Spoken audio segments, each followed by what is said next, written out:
In the previous video, we successfully installed the Tidewave Desktop application. However, in an attempt of connecting our Phoenix web application to the Tidewave, we encountered an error. That was simply because we had not yet configured the Phoenix web application with Tidewave.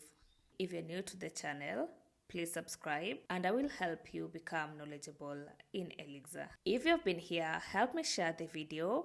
We build the community together.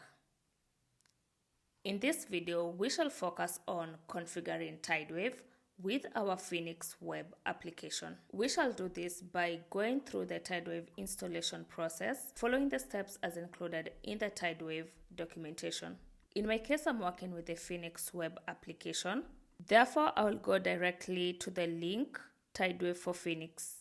The link is directing me to GitHub account for Tidewave Phoenix. Under the GitHub account for Tidewave Phoenix, you can see there are two installation methods. The first method is the manual process where you can add Tidewave as a dependency. The other method is by using Igniter, which you can use to automatically install Tidewave to your Phoenix application. If you're running an umbrella application, consider using the manual process. We shall follow the manual process to install Tidewave to the Phoenix application.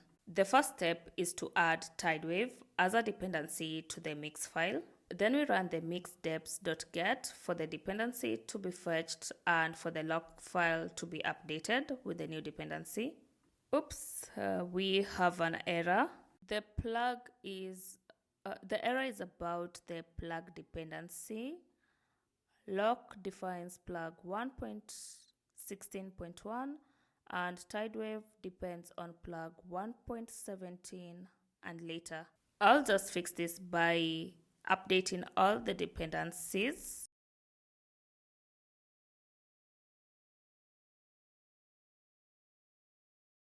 Yay, that is fixed and we have Tidewave successfully added. Next step, we are adding the plug Tidewave to the endpoint file. So copy and paste this above the code reloading block. We already installed the Tidewave Desktop application. If you missed that part, please watch part 1 of this video. Open the Tidewave app and let's connect with the Phoenix web application. Oh, I still cannot connect. Here we are told Tidewave web works best with Phoenix Live 1.1 or later. My application is using Phoenix Live 1.0.18. So let's update and see if it will fix the connection error.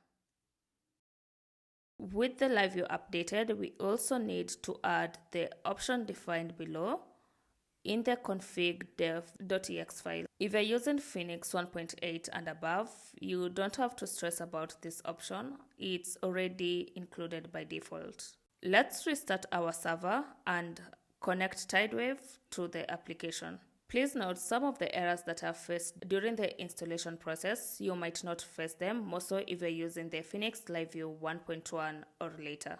If you have reached till the end of this video, congratulations, we have successfully installed and configured Tidewave. In the next video, we shall focus on configuring the providers. Stay tuned for more and subscribe so you don't miss the next video. Bye bye.